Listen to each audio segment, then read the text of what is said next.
So this Airbnb that we stayed at was absolutely gorgeous, stunning, loved her, great location. Turned out to be kind of a hostile situation, which we like knew going in, but we thought we were going to be staying with the owner of the apartment, and that was not the case at all. I think in like the 5 days or whatever that we were there, we ended up having like five different people living with us just within like over New Year's. It was so insane. And keep in mind, this is like a 3 bedroom, 1 bathroom apartment. So we're having like consistent contact with these other human beings. That is not like we all have our individual space. We are sharing like the kitchen, central living area, and the bathroom. The bathroom is where it got real. You know what I'm saying? So needless to say, we literally spent as little time as humanly possible in that Airbnb, which I feel like is the norm when you're in New York City, but our goal was really to just live like native New Yorkers as much as possible.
On this trip, we did not even set foot in Central Park because we'd kind of both been there, done that, but we spent a lot of time in Washington Square Park, which I really, really enjoyed. I love that you can walk like literally 20 feet and see anything from someone skating in the empty fountain, someone smoking a joint, someone conducting street style TikTok interviews on what they constitute as cheating, a man like conducting a flight of pigeons. Like, it is just such an interesting cesspool of activity. And it was just so fun to watch humans do humans in that specific environment. Outside of just watching people be people, we did a shitload of shopping.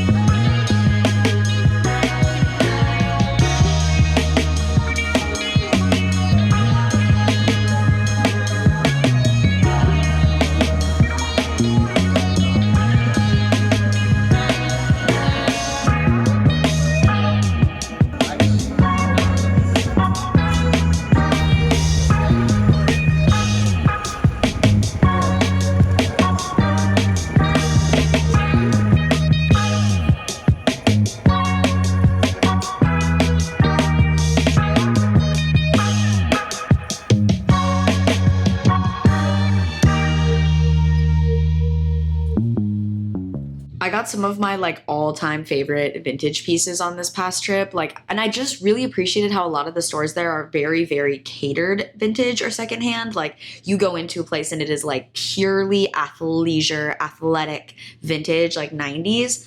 And then you'll go to a different place and it'll be like super Western. It's all so catered. It makes it so much easier to shop for like a specific vibe.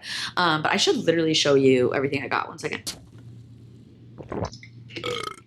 Okay, I just grabbed a couple of things because I did not honestly want to dig for everything. First things first, I bought these New Balances. I think like the second day we were there because I've been to New York City multiple times. I know that I cannot walk around the city in Doc Martens all day, but I try to do it every time because I always have this mentality like the people that are living here are fucking doing it, but they're also not like walking from top to bottom of Manhattan for 5 days in a row. So I had to invest. I love these though. I wear these all the time. They're literally so comfortable and they go with everything because they're just all silver and they're reflective, which is like a fun little perk.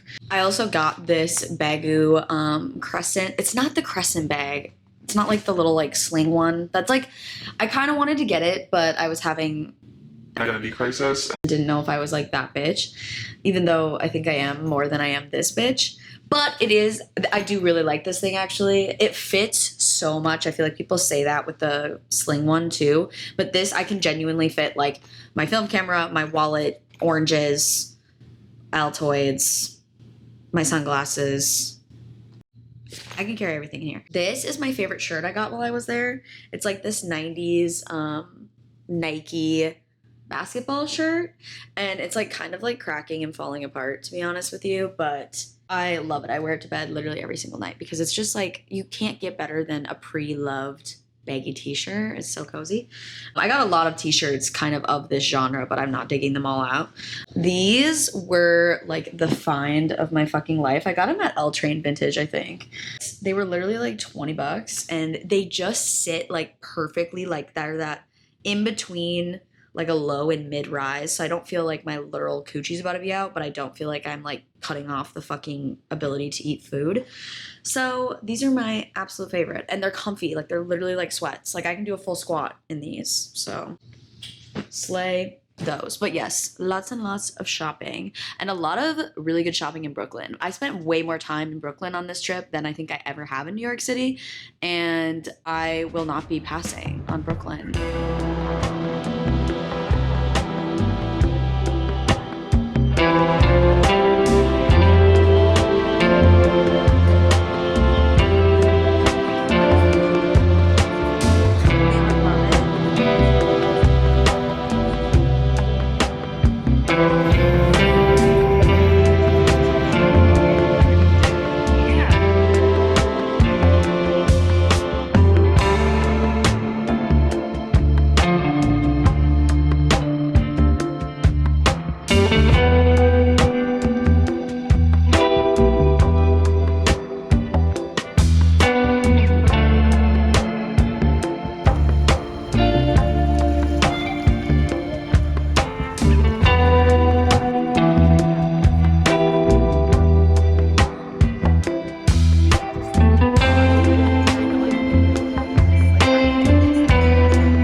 One thing that New York always really does get me thinking about is the human relationship we have with like physical goods as a means of communication for like community and belonging. It's like that borderline between consumption and expression under capitalism. Like how we use physical goods to like signify our belonging to a certain community or something. You know what I mean? It's like owning a specific pair of Adidas gives you this like validation or like false sense of belonging. It signifies similar interests, which I think only innately makes sense, but it's also just really weird. And it really just gets me reflecting on like why I wear the things I do and why I purchase the things I do and why I just like generally consume what I do, because like, am I doing it for me or am I doing it to signal to other human beings, especially via the internet, like when we're posting about it online? I don't know. And I guess that's just trends and like capitalist culture, but like New York just like brings that out in my brain so much, because I feel like you're just seeing it so much, like at a much larger scale than I do where I live. But I also love it, you know what I'm saying? It's interesting to me because I feel like New York is like one of the capitals of like art and expression in that I've visited at least. And it's funny that the method of communication is consumerism. And that's just like America and arguably like probably a global thing.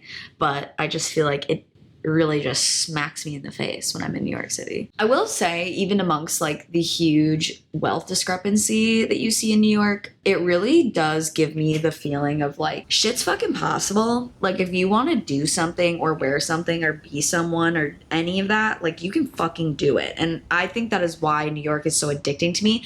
The other reason that it is addicting to me is because of the like anonymity that you experience in that city. Not that you don't get that in your everyday life, but I feel like when you are in New York, not a single soul gives it a literal flying fuck what you're doing.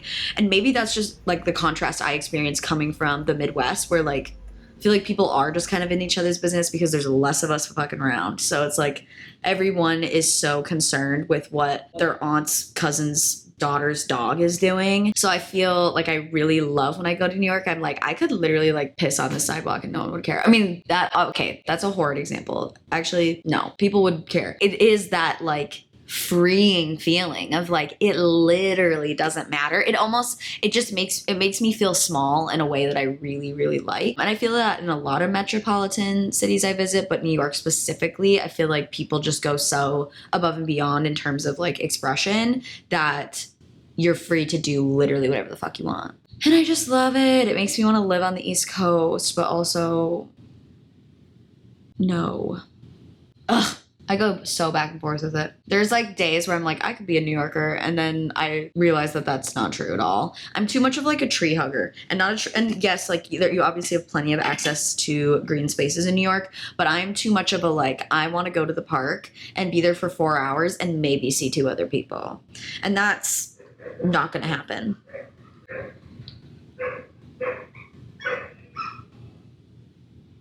As I was saying, what was I saying?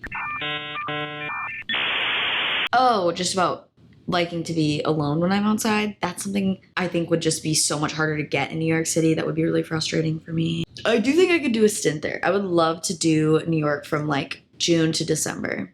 Like summer through the fall season, get the whole Christmas, New Year's vibe, and then get the fuck out. I will also say being over there over New Year's was really eventful, but also like we ended up literally, this is so embarrassing. We went all the way to New York City for New Year's, right?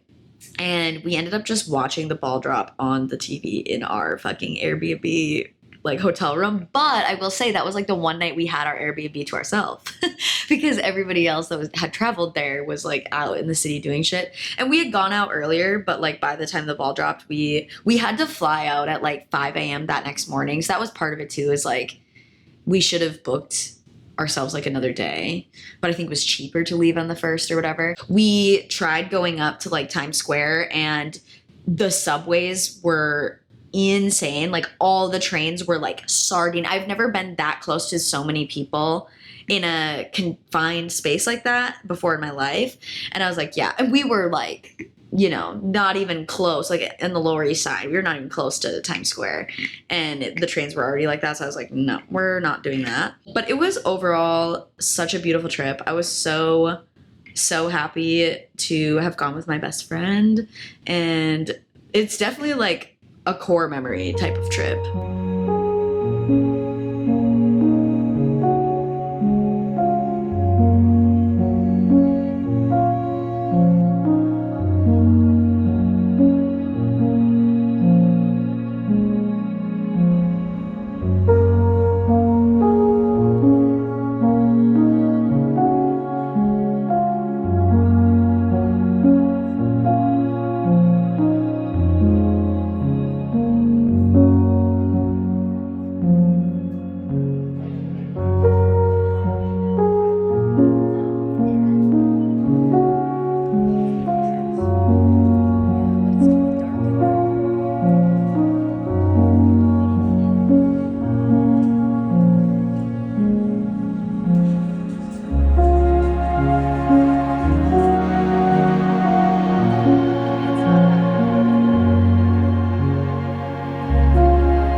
I miss her. Actually, that's fucking hilarious that I say that because I'm literally going back in 2 weeks. I'm going with 2 of my cousins for one of their birthdays, and we're going to a rave in Brooklyn, which I'm super excited for, but also very nervous for because I've never been to like a full-blown rave, and I feel like going to the Brooklyn Mirage is like one way to fucking do it for your first time. We are literally gonna only be there for 72 hours though. Like we are going for the weekend. So that's going to be different because normally when I've gone there, I've gone anywhere from like 5 to 10 days. And you still can't even get like anything done basically in that time frame. So we'll see how 3 days goes. But either way, I'm so stoked. I haven't been there in the summer since I was 14. When I was there that summer, that was like peak anxiety depression mode for me. So I had a severe panic attack in Central Park and like had to go back to the hotel, and it was just, she was going through it. Okay. So I'm very excited to go there in the summer again and kind of reclaim a New York City summer moment. But I'm so excited and I just can't hide it. Oh, I know, I know, I know, I know, I know I want you.